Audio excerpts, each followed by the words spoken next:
Donc, on vous a rassemblés aujourd'hui pour vous faire le lancement de la planification stratégique de la corporation. Vous savez, dans les dernières années, il y a beaucoup d'organismes qui se sont dotés de cette planification stratégique-là. À la corporation, ça n'avait jamais été fait. Vous savez, la corporation, elle a 39 ans. On a toujours eu des plans d'action annuels d'année en année, mais on s'était jamais doté de cette planification stratégique-là. Donc, c'était important, moi, que je suis arrivée là, de mettre en place là, ce procédé-là. Et c'est ça qu'on a fait. Vous savez, la Corpo est née des organismes communautaires, d'une volonté commune de se regrouper et de se doter de moyens pour aller plus loin, pour avoir plus d'impact dans le milieu. Puis quand est née la corporation, on était à peu près une trentaine. Aujourd'hui, on est 72, ça a grossi. Donc, on se devait de se doter d'une vision future pour l'avenir. Et c'est vraiment vers là qu'on a travaillé cette année avec le lancement de notre planification stratégique. Donc, la démarche a commencé il y a 1 an, en septembre l'année dernière. On a commencé par vouloir faire un portrait diagnostique de la corporation. On a voulu vraiment sonder d'abord et avant tout nos membres. Donc, on a fait un sondage qui était destiné à eux, mais également aux partenaires. Donc, il a été envoyé là, à l'ensemble d'entre vous qui sont probablement cet après-midi. Et par la suite, le moment clé là, de notre planification stratégique a vraiment été le 26 octobre dernier. On a un événement annuel qui s'appelle « On est communautaire, faut se parler ». On a eu un taux de participation incroyable. Plus de 80 personnes parmi nos membres étaient présents. Et c'est là qu'on a vraiment pris le temps d'analyser la vision de la corporation, la raison d'être de la corporation, qu'on a exprimé les ambitions qu'on avait en tant que regroupement et les actions qu'on voulait prioriser dans les prochaines années parce qu'on vit différents enjeux. Donc, c'est vraiment là qu'on a mis la table qui a été le noyau de la planification stratégique. De cette planification stratégique-là, il s'est découlé 4 orientations dans lesquelles s'est découlé 13 axes qui vont guider nos actions pour les 5 prochaines années. Tout d'abord, la première orientation est de positionner, et ça a été nommé beaucoup là, le 26 octobre avec nos membres, positionner le milieu communautaire comme un acteur crédible, attractif et essentiel au développement du territoire. Et là, je me tourne vers Marc-Antoine, toi qui es sur le conseil d'administration, qui a fait partie pleinement de cette démarche-là. Pourquoi, selon toi, les membres ont priorisé une orientation comme ça et pourquoi ça a été nommé dans la dernière année? Merci, Tania. Donc, on sait que nos organisations communautaires sont professionnelles depuis des décennies dans leur façon de répondre aux besoins des membres et de la communauté. Beaucoup de nos organisations ont fait de la lutte contre la stigmatisation également, et à un certain moment, je pense aussi que nos organisations doivent lutter contre la stigmatisation qui nous habite nous-mêmes. Comment est encore malheureusement trop souvent perçu le milieu communautaire comme un milieu appauvri qui répond à des populations appauvries? Donc, il y a une forme de clivage entre le professionnalisme des services qu'on offre, les compétences, les qualités de nos équipes et l'image qui est renvoyée parfois au sein de la communauté ou l'image qui est perçue du moins.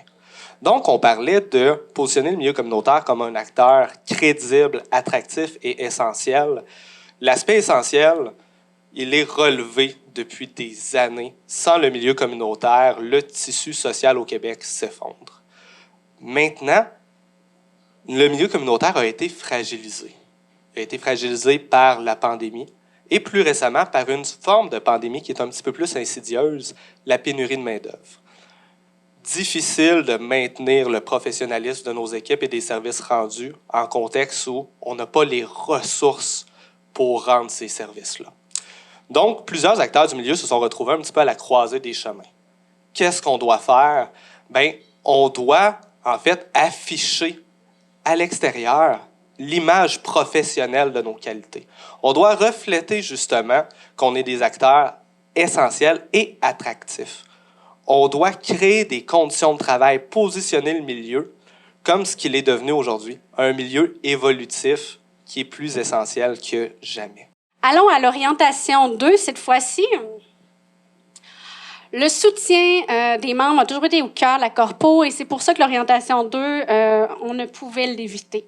Soutenir les membres afin d'accroître leur impact dans la communauté. Vous allez voir, les orientations sont interreliées, nos mandats sont interreliés, mais le membre est au cœur de nos actions. Donc, cette fois-ci, je me tourne vers Nancy. Nancy, toi, tu es à la direction de la Maison des Jeunes depuis plus de 21 ans. Félicitations. Tu as déjà reçu de nombreuses fois du soutien de la corporation. Est-ce que tu pourrais me dire, Nancy, pourquoi c'est important que la CDC te soutienne, puis qu'est-ce que ça t'apporte au quotidien? Pour commencer, je vais te dire que ça fait presque 22 ans que je suis à la Maison des Jeunes, mais 8 ans à la direction. Pourquoi c'est important que le soutien de la CDC, c'est... On n'est pas à l'abri personne de vivre une difficulté dans nos organismes. Puis de savoir qu'ils sont là, qu'ils nous accompagnent, qu'ils nous soutiennent, c'est important. J'ai pas de mots, c'est important. On a besoin d'eux comme ils ont besoin de nous. On a aussi accès à des ressources externes qui viennent de par eux. On a aussi... Leur soutien nous permet à nous d'avoir une vision globale sur tout le territoire puis de ce qui se fait dans chaque organisation.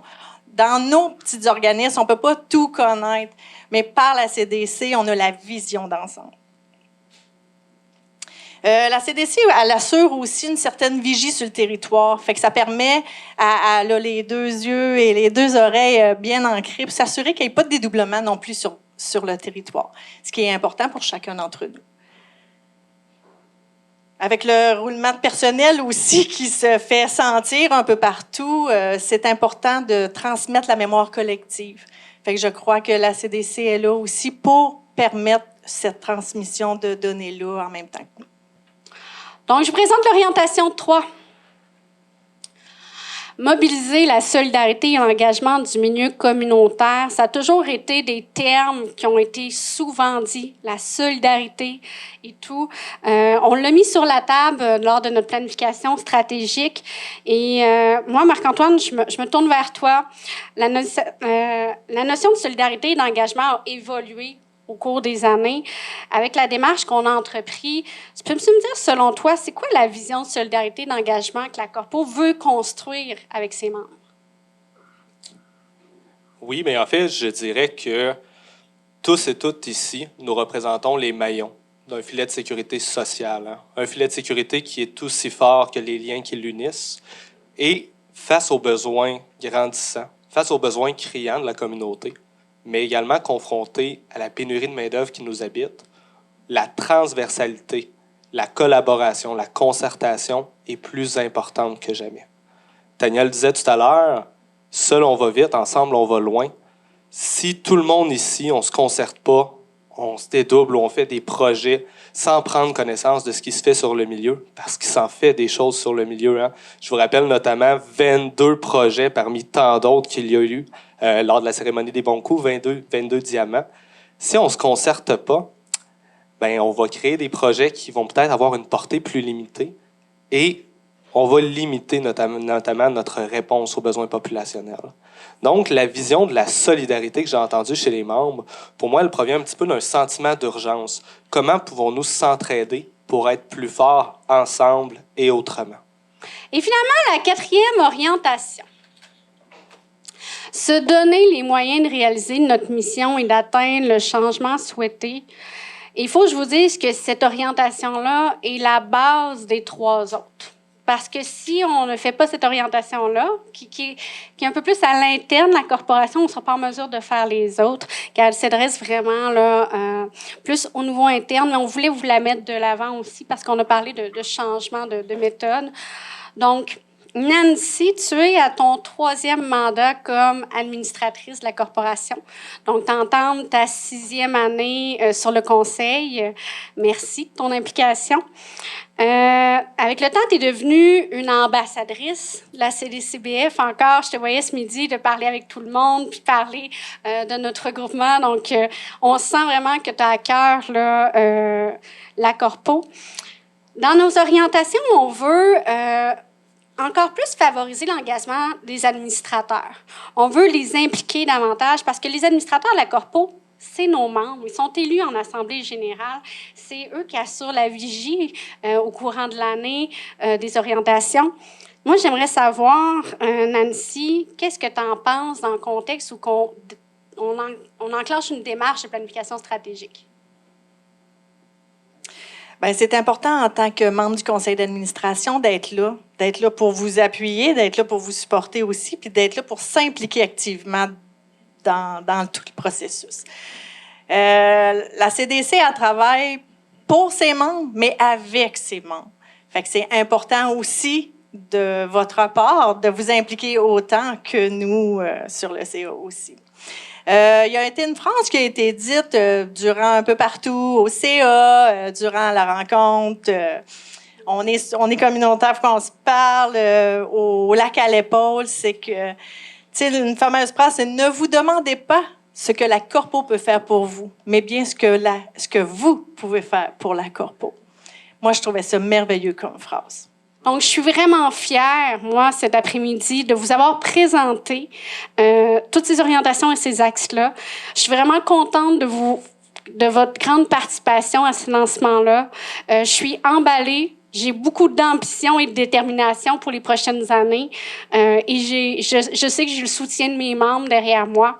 Donc, merci Francine, Karine, Nancy et Marc-Antoine d'avoir présenté cette planification stratégique avec moi parce que pour moi, c'était impossible de faire un monologue à l'avant quand j'arrête pas de parler, qu'on fait ça ensemble. Et le dicton qui est écrit partout, ensemble et autrement, c'est ce qui nous représente, le monde communautaire. Donc, on va poursuivre dans cette ligne-là. Merci.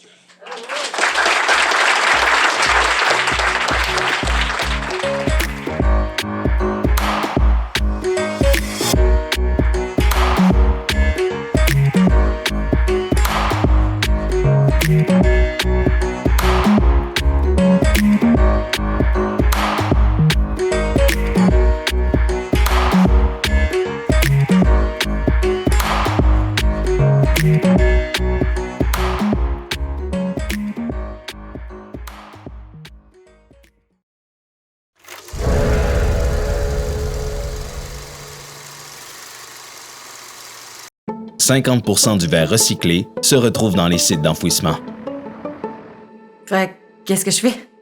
T'apportes les objets en verre dans un dépôt de verre. Où ça? Ici.